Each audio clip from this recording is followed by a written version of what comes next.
We are so happy that you all are here for our Mongoose User Group today. And we're particularly excited to be having this conversation around AI agents, including a real early adopter perspective from Troy University. So with that, I'm going to move forward and just give you a few quick housekeeping notes before we really get started. First of all, please use the chat throughout the session to engage with us. We'd, of course, love to hear from you. You can even go ahead and say hello right now. Let us know where you're joining from, and then feel free to drop comments and reactions as we go here. For questions, you do have that Q&A panel available to you. If you want to drop questions into that Q&A widget, we're going to save some time at the end specifically to address as many questions as we can. This session is also being recorded, just so you know. We'll make sure that you have access to a copy of that recording. And then finally, if you post about this today, we'd love for you to join the conversation with us. Post on social, use the hashtag Mongoose, and we're excited to continue the conversation. With that, I'm going to move forward and turn it over to the team here, give them an opportunity to introduce themselves, and I'll kick it over to our founder and CEO, Dave Marshall, to lead things off. Thank you, Tessa. Hello, everybody. I am Dave Marshall, and I'm the founder and CEO at Mongoose. Super excited to hear from Gus, who you'll hear from in a minute today, and grateful that you're all here. Andrew? Hey everyone, my name's Andrew. I'm the VP of Technology here at Mongoose. I am most passionate about being able to tackle new innovative projects in the service of higher ed and being able to work directly with our customers on that. So this topic is really exciting for me, and I am also grateful that Gus is along for the journey with us. So I will turn it over to him. Cool. Yeah, thank you guys for having me today. My name is Gus McKenzie. I'm the Senior Director of Enrollment Services at Troy University in Troy, Alabama. I lead the first-time freshman recruiting team here at Troy and have been working directly with Andrew as an early adopter for our agent here at Troy. It's been a lot of fun. I'm excited to dive in and tell everybody about the process so far. Thanks. So as far as an agenda today, I'm just going to do a little bit of background to make sure everybody can understand what you're already feeling with that capacity challenge that higher ed is experiencing now. And I'm going to reintroduce everyone to AI agents, just so that you all have the context. And then the real meat of the conversation will be with Gus and how his team's use of AI agents, what he's seen, and excited for that. I'm then going to talk a little bit about the inbox assistant, and we're going to open it up for Q&A.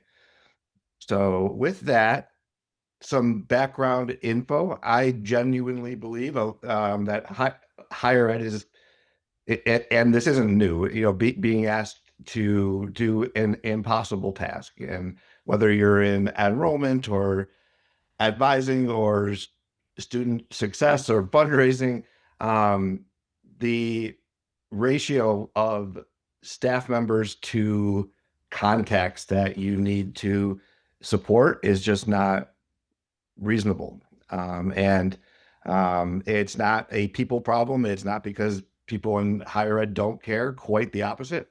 It is a capacity problem. So let's look at what capacity is. So capacity is equal to how much staff time you have times efficiency. So staff time is not a lever that we can really push on too much these days. So all of the kind of gold here is in the efficiency category. And with AI and AI agents, we are now able to do things that just frankly weren't possible in the past, which is really exciting for higher ed, for ways that they can support their students. So as a reminder, there are two types of Mongoose AI agents. The first type is a staff assistant agent. They work for your team. They work to optimize your team's time by answering routine questions, organizing conversations, responding on your behalf when you want them to, uh, organizing or and then being able to flag when a human should be brought in, and you'll see that today. The other category of Mongoose AI agents are outcome agents. So those work for your students. These are agents that are proactive and help move your students through the life cycle. So, an outcome might be a completed application. An outcome might be a confirmed student. An outcome might be a retained student, right? And so these outcome agents are designed to work for your students to move them through the critical outcomes that we all want them to be able to have. We, as most of you probably know, the Inbox Assistant Agent was launched last month, actually exactly 1 month ago on the 21st. And that is a staff assistant agent. However, what Troy has been an early adopter for us is one of our outcome agents. So we're actually going to talk about that. And that outcome agent is the enrollment yield. We all care a lot about yield, right? The enrollment yield agent. So I just kind of wanted to set that table for you all. And Andrew. Yeah. So like Dave mentioned, Gus and his team have been working with us to build and test out this enrollment yield agent to work with accepted students in the process. And they've actually started to pilot it live with students in the past few weeks. And if we jump to the next slide, it can show an example of what a sample conversation looks like. So this conversation actually took place yesterday. And you can see on the left side, that part of the conversation was initiated by the agent. So we're looking at an example for one specific student here, but the agent was given a list of accepted students and the data that it knew about those students, and was able to craft personalized outreach for each one of those students to keep the conversation going, keep those students engaged, and find out where they're viewing the next steps or if they have any questions. So in this example, the agent reached out to an accepted student named Caleb, offered congratulations, introduced itself, and made it clear it was there to support Caleb on whatever next steps there were or any questions that he might have. Caleb wrote back, looks about half an hour later, and said that he was interested in deferring his first year so he can go to basic training. And so the agent acknowledged that, thanked him for letting them know, and shared some resources around that, and also knew, based on the configuration that Troy had set up, that this is a situation where it should escalate this conversation to a human, to make sure that it was being handled correctly and that the student understood all the options. So on the right side, you can see that when that conversation was picked up by the admissions staff at Troy after the agent escalated it. So that user said, "Hey, Caleb, I got a ping from our agent that you need to defer due to basic," and started the conversation from that perspective. Got more information from Caleb, took care of that, and left him in a really good spot for having that level of support that he needed then. And again, this is one conversation. So in other conversations, the agent can handle that kind of to fruition and get all of the questions answered. In some cases, it will need to escalate to a human, and based on what the institution is looking for, what those cases are where they really want human attention on them. Is there anything you wanted to add on that, Gus, before we kind of jump into the rest of the conversation? Yeah, so that was me that picked up that conversation for that student. We are a very military friendly university. We have a ton of students both online or on campus that are military affiliated. So that I need to push back is not uncommon for us. And so the reason I asked, are you going to be January is that's the more common, I'm going to come back in the middle of the fall, so that doesn't work. So I need to push to January. But this student had a more unique case where we did need to adjust the full year. So I was glad to pick it up and handle it and have it done. And already had the information given to me. What we didn't show there is the agent kind of summarizes the conversation, and that's the ping that I told the student that I got. So I knew to ask, which was super helpful. That's great. Can you tell us a little bit about what enrollment looks like at Troy generally, kind of what the day-to-day reality is like, and through the frame of maybe what the before and potential after look like when you have agents involved? Yeah, so my team, like every admissions team, is stretched thin. As Dave said, we've got more issues than time to solve them, right? And so being able to have something that's proactive on our behalf that we can then pick up where we need to pick up is where we're headed, and we're excited about that. I have said many times when talking about these agents, like, it is leading to more genuine conversation is the goal, right? Like, we want the students to interact with the agent and get simple questions answered, but we want the students to get those answered, and then that probes conversations that need to happen that involve a human that ultimately yield a student, right? Or don't. But we get to have those conversations more is the goal of using the agents. When we were speaking with you kind of throughout the early stages of this project, was there something that just like clicked for you when we were talking about the capabilities and the types of agents we were considering, where it kind of like, the light bulb went off over your head in terms of how it might apply for your team? For me, it was our team already utilizes the smart message function in the Mongoose platform a ton. So for me, this just felt like a smarter smart message, right? So taking something that we're already using, kind of building on that, and being able to push that out. It's also, since we're using the yield agent, is the first one we're using. It's also been a good way to get information from students. So I've been reaching out to students that are admitted, and they're telling the agent, no, I'm going somewhere else. Well, it will probe a little bit, and if the student is willing to share, where are you going and why? Is it a problem that we could have solved on the front end, or is it just a decision that the student made that our admissions team could not have changed their reaction? And that information is good to have. So yeah, it's helpful in a multitude of ways, whether the student enrolls or not. Yeah, Gus, I remember early on in the process, we met with you and kind of asked you what your challenges were, and one of them was yield, and it was more of like it was a black box to you. Um, I, I guess how much more do you expect your team to learn based on what the agent learns, and how will your team use that information?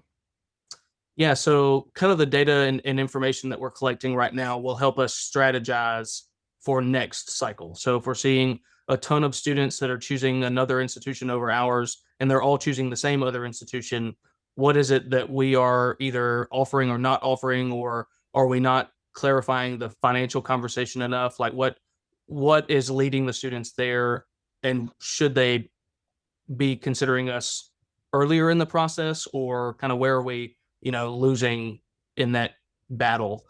So that's where we're kind of in the data collection phase to be able to implement for next cycle, hopefully. How many accepted students have you guys sent this to yet, or up till now? Oh gosh, it's probably 500 or 600.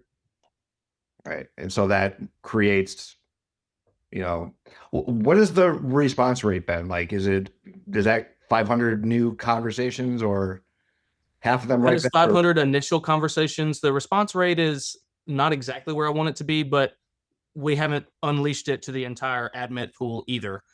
So I do expect it to grow as we continue to reach out to other students. But the information that I'm getting is helpful.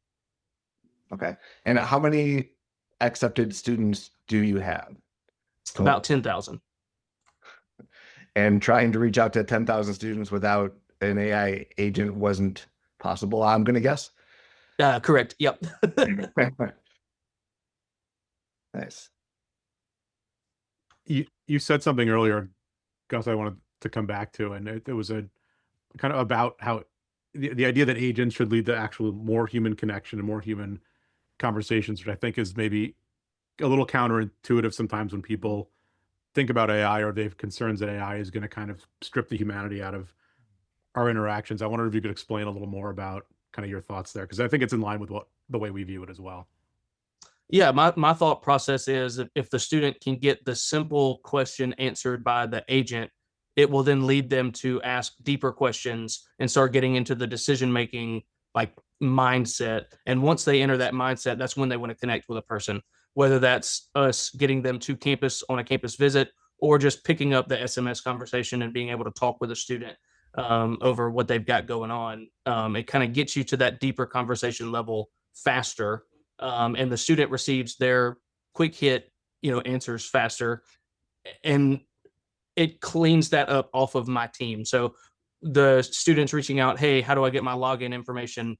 The agent can just say, hey, you got an email about that. Instead of my team having to sit there at their desk and do that, they can spend their time either messaging students that have been escalated or out on the road in schools instead of answering those questions that could be easily found on the website that we know the students ask us all the time. Yeah, thanks. I'm curious, in prior years, you had an existing comm flow during yield season. How do you envision this agent integrating into your overall comm plan? Yeah, this time of year is perfect to kind of unleash it, to see, kind of what we need to be doing. One thing that I have picked up on is noticing the students that are responding to the agent. That to me is a clear indicator that they're at least still interested.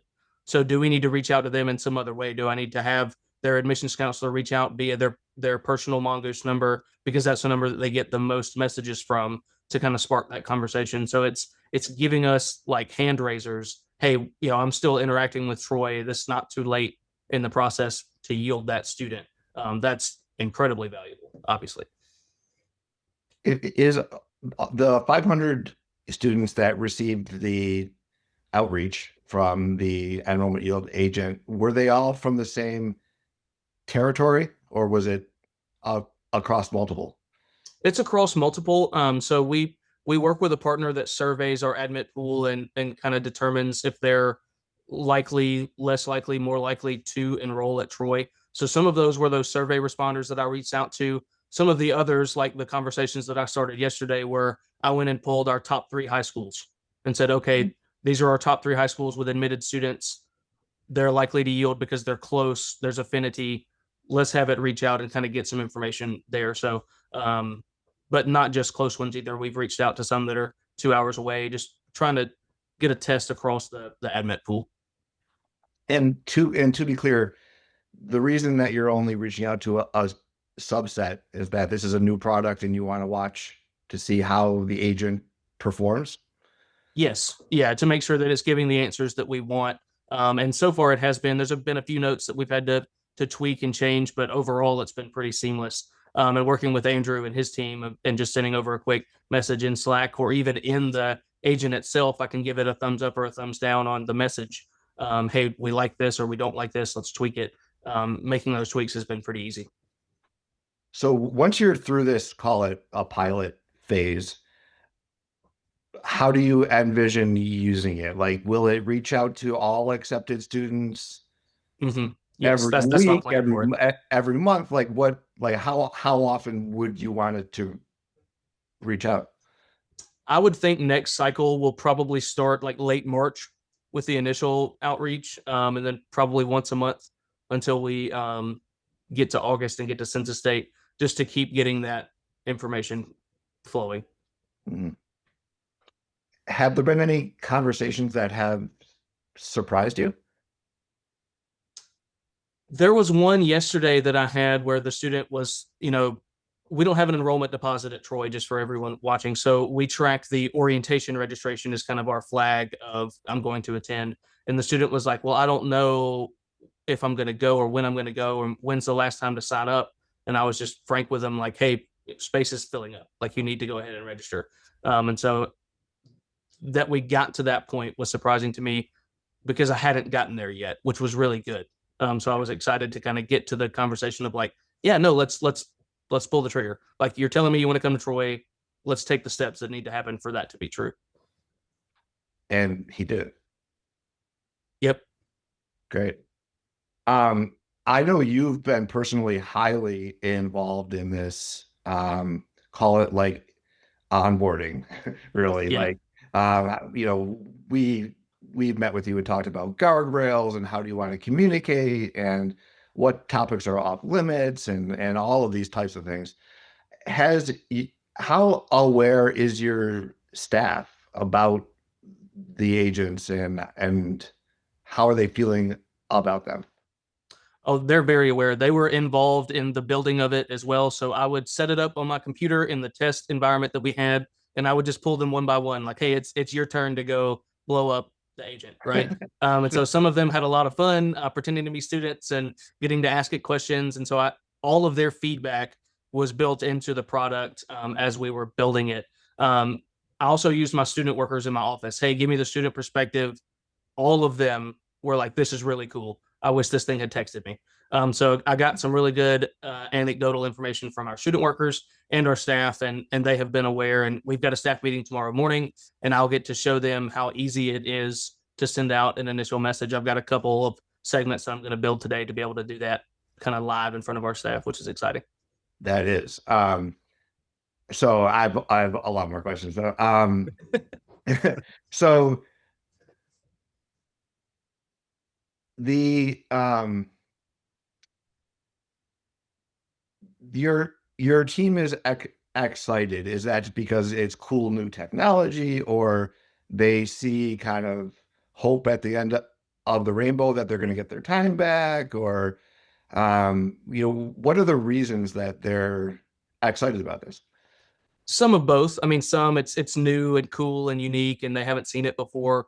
And some of them are starting, especially the more seasoned admissions counselors. They're going into their third cycle. They see very clearly, oh, this is going to take time that I spend answering these questions, and some of them I think don't quite know yet what they're going to do with that time, which is good. Like they're trying to figure that out, and as we kind of launch it into next cycle, getting to explore, different ways that we can recruit students and connect with families, and just there's a lot of excitement in the air around here. Yeah, one of our other early adopter partners had like on one of the calls they had an aha moment of like, because they're using the inbox system, which you will be too, Right. and for all of their inboxes, and the aha moment was like, I think in the future we could offer like a concierge admissions process. Mhm. Like it's going to take so much of the volume off that it just highly personalized. So Mhm. it'll be interesting to check back in with you guys. Like what, how is your team using this newfound time? You know, Mhm. For sure. do you think that the conversations that the enrollment yield agent is initiating, would those conversations have happened without, like, what portion of the conversation would just never have happened, I guess? I think a pretty big portion of them would not have happened. We are constantly reaching out to our students, and sometimes it can feel to us like we're reaching out too much, right? But having this different avenue of communication, reach out to these students, and they feel like they can ask it questions. I definitely feel that they're not texting their admissions counselors that much, um, or at least it would create a new select group of hand raisers that had not been communicating with us yet that are now. Are you tracking which students did have conversations with the agent? It'll be, is that being tracked? I guess Andrew or you. It it is being tracked. I don't necessarily know if it's being tracked in a way that we can fully leverage it. So the one way it's being tracked now is there's an option. So when sending out a subsequent batch of outreach, and this was something Gus had asked for during the process, like not to have an option on subsequent sends to say, hey, if someone received a message or has interacted with the agent in the last 7 days or the last 14 days or whatever, don't send more outreach, right? So the agent's not stepping on itself in terms of interrupting a conversation that's already in progress or over texting. And it's a similar concern when you have human staff doing the outreach as well. That also helped me kind of clean it up. So I noticed I was using that survey data that comes from one of our partners to reach out, and there was some overlap there. And I realized, oh, oops, I did not, clean that data up enough. So having the agent be able to do that for me based off of the phone numbers gives me more confidence that I'm not just kind of blindly reaching out. I know who's going to get the message. It's the people that need it. Yeah. Do you think that this particular agent will have an effect on your overall yield percent? I sure hope so. I hope so too. I think so. It is giving us students that we may not have seen as clearly in the process. We also are getting, the questions that the students ask it are very telling to us because it's information that they don't have. So we need to find a way to get them that information in a more clear way when we recruit next cycle. Right. So yeah, it's helpful in a lot of ways. Obviously, we hope it increases our yield percentage, but we also are using the information to hopefully change the way we're telling the Troy story next year. So you guys have a CRM, and we all know that contacts are stored in the CRM where you have the student's first name, last name, mobile phone number, student ID, right? Our agents are able to access the custom fields that of your choice so the agent would have context, like if it's a transfer student versus a first year or entry term or whatever those properties are. Did you decide to expose those contact properties to the agent? Yes. And it's funny in testing, the transfer specific, one of my student workers, he transferred to Troy from a community college in Alabama, and he was thrilled. The initial text said like, hey, we're excited you're transferring to Troy. And he was like, that makes me feel great. I, as a transfer student, sometimes felt kind of lost and alienated because I'm not a first time freshman. And this thing immediately said, hey, you're in a different scenario. Let's talk about your scenario. And he was pumped about that. Shout out Nathan. Yeah. They can totally feel like they're, I don't know, the outcast and will I fit in and all that. So that's awesome. So I just want to be clear to everybody, like when a text goes out, the agent, I'm going to say handwrites, but creates a personalized outreach to every student. So this isn't like a smart message where you write what the outreach is, right? It actually decides what to write based on that student, which if a counselor had to do that for every student, oh my gosh. Yeah.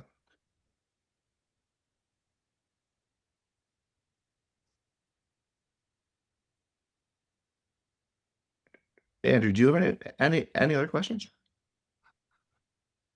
I don't think so. I didn't want to interrupt your train of thought there, and you touched on a lot of it. So thus with the inbox assistant, you'll be using that ahead of the release date, which you're going to start to use it soon, actually. The combination of having the inbox assistant and the yield agent, how do you envision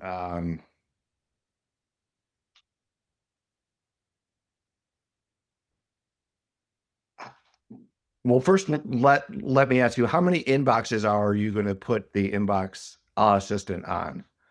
Well, let's start there. Yeah, I hope all of my admissions counselors are going to have it on their numbers. Okay.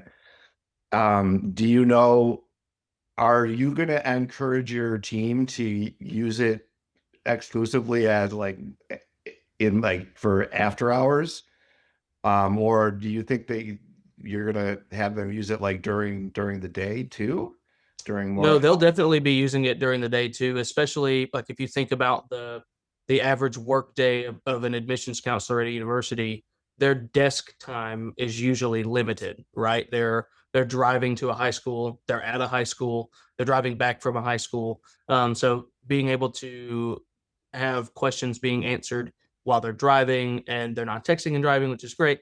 Being able to have them do that is going to be great. But the after hours obviously is going to solve a lot of problems for us too. But we know that students are sitting up playing on their phones a little later than we're working. So being able to be kind of reactive even while we're not here is going to be great. yeah. Do you guys use a shared inbox too? We do. Mhm. Will you have an agent on that too? Yes, and it'll be on all the time. Right. Okay. Right. Right. Um, Let me kind of jump to the last couple slides so that we can open up this Q&A for everybody, because I think a lot of people might have questions for you too, Gus. Great. So let me do that.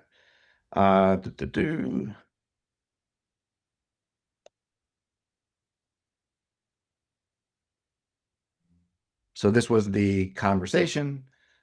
Just wanted to, for clarity's sake, our outcome agents have not launched yet. And so they won't be available until later this year, but the inbox assistant has. Um, and Andrew, could you show us an example of the inbox assistant agent just so everybody has that context? I Let can. me stop my share now. Let me. So I'm going to pull up a version, sort of a demo ready version of it that lets you see the student experience and the sort of the staff experience in the inbox alongside each other, just so we're not sending text messages around. It's running on the same core functionality. So again, what you're seeing on the left, let's just pretend that's the student's iPhone. On the right, it's a kind of mocked up version of a shared inbox in Mongoose. So we're going to see this from the perspective of a single student writing in. One of the kind of the differences between the inbox assistant agent and the yield agent we just demonstrated is the inbox assistant is not doing proactive outreach on its own. It lives in an existing inbox in your system, and it's there to help answer common questions and to do some inbox management. So as a student, I'm just going to write in and say, hey, can you help the financial aid process? So this inbox assistant has access to Troy's institutional information, so it's able to answer questions about whatever the student's looking for. So in this case, it's going to start responding regarding financial aid. So you can see it's again introduced itself, identifying it's clearly not a human staff member. I can help with this, and here's how you can get started, and here are some resources. So the student can continue to follow up while the agent's managing this conversation in the inbox. So your inbox may have some conversations that have been escalated to a human, and they're addressing those while the agent is working on others.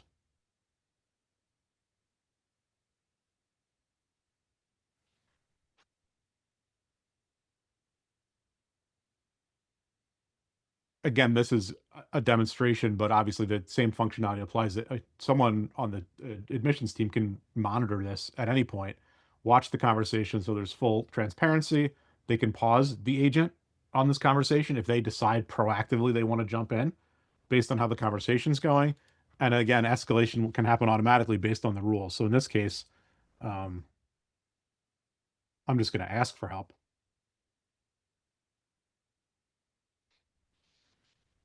And the agent will recognize that and immediately escalate it. So the agent, you can see, has sort of checked out At this point, it's paused itself. It's not going to address any more questions, and it's moved to the top of the inbox. So this is great with this one student interaction, but imagine what this is like potentially after hours, or if staff are on the road and they're not there, and there are tens or hundreds of conversations coming in based on an event or based on an outgoing message that was sent. The agent can be triaging all of those at scale, dealing with what it can, escalating the rest. So when staff get back to their desk, whether it's later that day or in the morning, what they'll see in their inbox are just the escalated messages at the top that the agent said, hey, here's your set of priorities based on conversations that you've told me that you want to handle directly, and I've addressed the rest. That's the perspective for the inbox assistant. Excellent. And there are some questions in chat that we are going to get to. So I just wanted to let you guys know. If I could share my screen for one last minute here.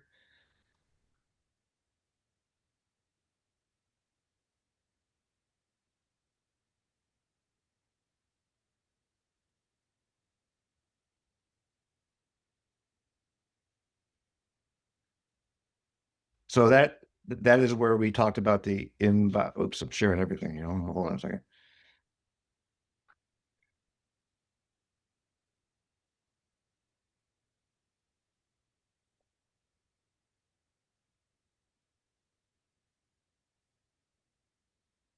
No, is this showing my whole screen? It is. It's my first day. But you were good with technology. I don't know. I thought it was. All right, let me see if this will work. You guys see my screen now? Is that good? You want to be on the priority cohort info? I do. Yeah.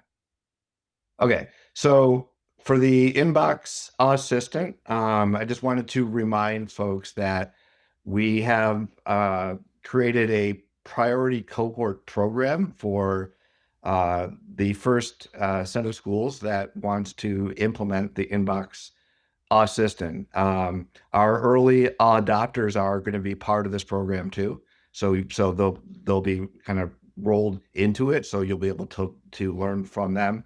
But basically, it's an 8-week. Here we go. Program, and the way that it's shaped is implementing an AI agent is a lot like onboarding a new staff member, right? It's more about that than it is configuring software, right? So we're going to meet for 1 hour each week for 8 weeks, and then each week tackle a new thing. Like the first week, we're going to go over goals. So a new coworker can't do good work if they don't know what good looks like. Let's try to be really, really clear with what the goal for your teams are, right? Next week, we're going to cover voice. So every team has a way of talking to people that they serve, a tone, a rhythm, right? So, and then what are the guardrails? What are the rules of engagement? So it's like we are onboarding a new employee for each of the weeks for 8 weeks. Andrew and I and the Mongoose product team are going to be part of this too. And at the end, there's a reunion at the end of September because everyone can go live on September 1st. And then we're all going to get back together at the end of the month and talk about how to go, what you learned, what changed. So I just wanted to, build some awareness around that program. And that's what that is. And we are ready for questions and answers, but I think Tessa, if you could, launch that poll for those of you that do want to hear more about that, you can respond to that poll. While everyone's thinking about the poll, I can address the 2 questions that have come in the chat so far. Okay. So the first question was around where is the agent gleaning the data that informs that kind of from scratch conversation, right? So the agent's able to craft that outreach. I think the question was around what is it using to do that? So it has access to the custom fields that are already in your Mongoose team that have come from an integration, or it's an opportunity as you're deploying the agent to think about what data you would like to have in there and make those changes to your integration. And any of our integration options support that, whether it's a simple text file, FTP, or one of the kind of pre-built native integrations. It'll have access to the fields you want about those students. So the key is keeping that data up to date, having the integration run on a daily scheduled basis, so it's always using the latest data that it has at its disposal. And you're able to give it instructions on how to use the data as well. So there are a core set of instructions we build the agents with, and then there are instructions that can be customized by the institution that say, hey, when you, for this field around student type, for Gus's example earlier, if it's a transfer student, I'd like you to handle the conversation this way, or this is how I'd like you to introduce yourself to that student. So there's a lot of customization. And it also has access to past conversations. So it's, if the agent is re-engaging or a student writes back in after a few weeks, the agent will still have access to those previous conversations. So it's not going to repeat itself. And it will also know things that have already been discussed that it can follow up on. Well said. The second question was, sounds like it's coming from someone who's currently using our chat products. We have a web-based chat product. If anyone's not using it, it uses AI for providing conversational answers to questions. So there are some similarities. It also uses a knowledge base of institutional data. The big difference is chat is anonymous and it's reactive, right? So the student has to come to the website and use the chatbot and identify themselves. And we don't know who that student is. So we don't have the source of information we were just talking about that's come over from integration that lives within Mongoose, that lives in your existing team. So the text-based agents are allowed or have the capability to do a lot more in terms of outreach and student support because it can be more personalized based on what it knows. Yeah. So the core is these agents actually send an SMS text rather than chatting on the web. Okay. Well, let's leave this open for questions and answers. If anybody wants to submit questions in the chat for Andrew or for me or for Gus.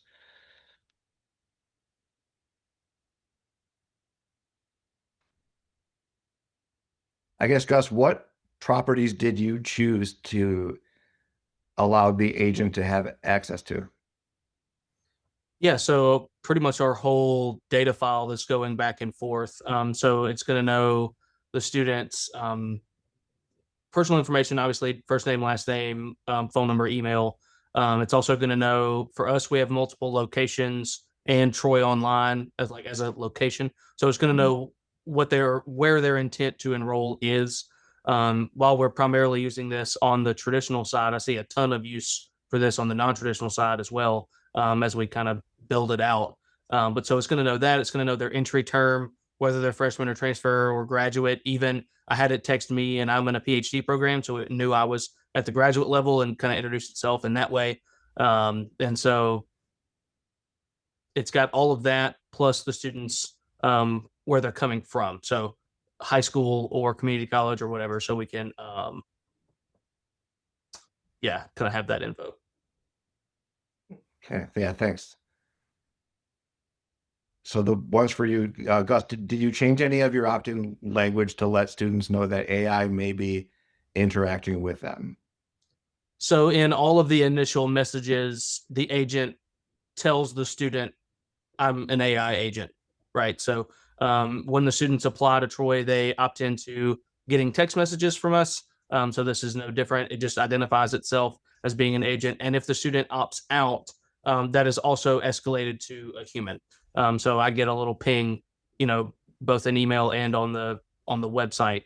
Hey, the student has opted out, so I can go clean up, cancel applications if needed, that kind of thing. Thanks.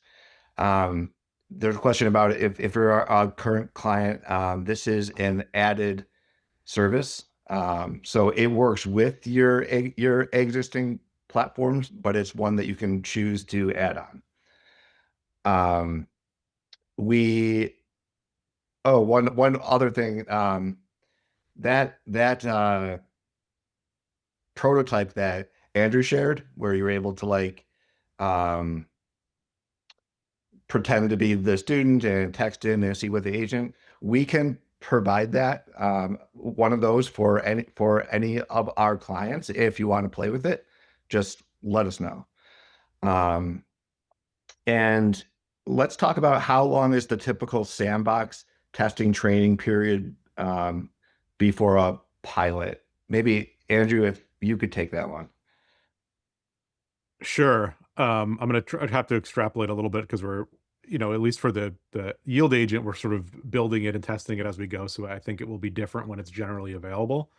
I would say the two kind of, whether it's the yield agent or an inbox assistant, there are two really key pieces of that testing and training period. One is the knowledge base. So building up the knowledge of institutional data the agent can answer from. I think it's relatively quick to set it up and get the sort of core content in, whether it's crawling your website for pages that have that information or providing offline content that are, additional staff training materials or FAQs, those sorts of things. Very easy to set up and get running. Then it's an iterative process from there.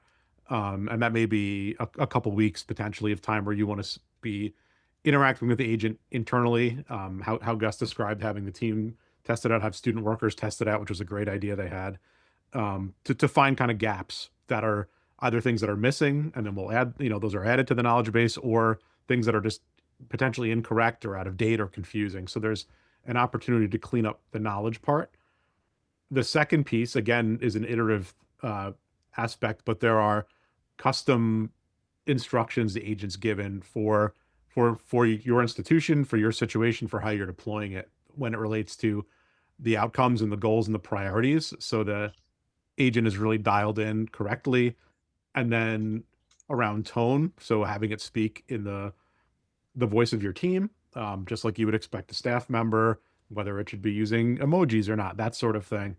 And then also escalation rules. So there's a set of instructions that, again, are relatively quick to set up initially. And then as you test them, you'll see, okay, we've missed a case here, or you need to dial this language back a little bit. And that's something you can do concurrently with the knowledge base. But it's, again, I would consider it an iterative process to make sure everyone is comfortable with it. And that's probably at least a few weeks of testing.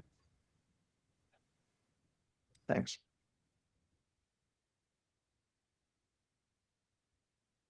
And let's say, Gus, what would you tell another client about, if they're on the fence, if they wanted to try these agents at their institution? What would you say to them? I would say at a minimum, test it, right? Get one of those test harnesses where you can see it for yourself. And we're kind of downplaying like how easy it is on the user side. It's about 3 clicks and you can have text sent out to hundreds of people, right? If you have a segment in Mongoose, it's so fast to get it out. And so that, to me, the messages that I sent yesterday, I was like, oh, I've got 30 minutes in this hotel before my next event. Let's send out a huge message so that I can manage the responses as they come in, because I've got time carved out. And I was able to get it sent out in like 30 seconds. So definitely, it's an easy product, and anybody, I sing the praises of the Mongoose team all the time. Anybody that currently works with Mongoose, knows how easy they are to work with. And so getting it built was easy and fun. Thanks for that.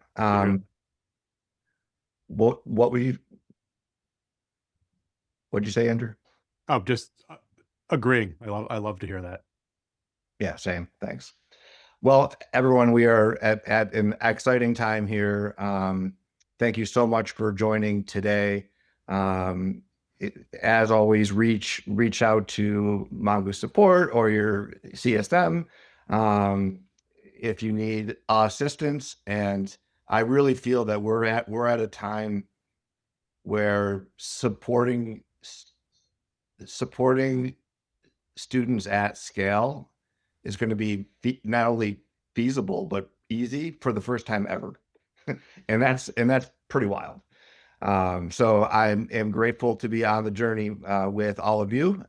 Gus, thank you so much for your time and passion today. Yeah, you're welcome. Okay.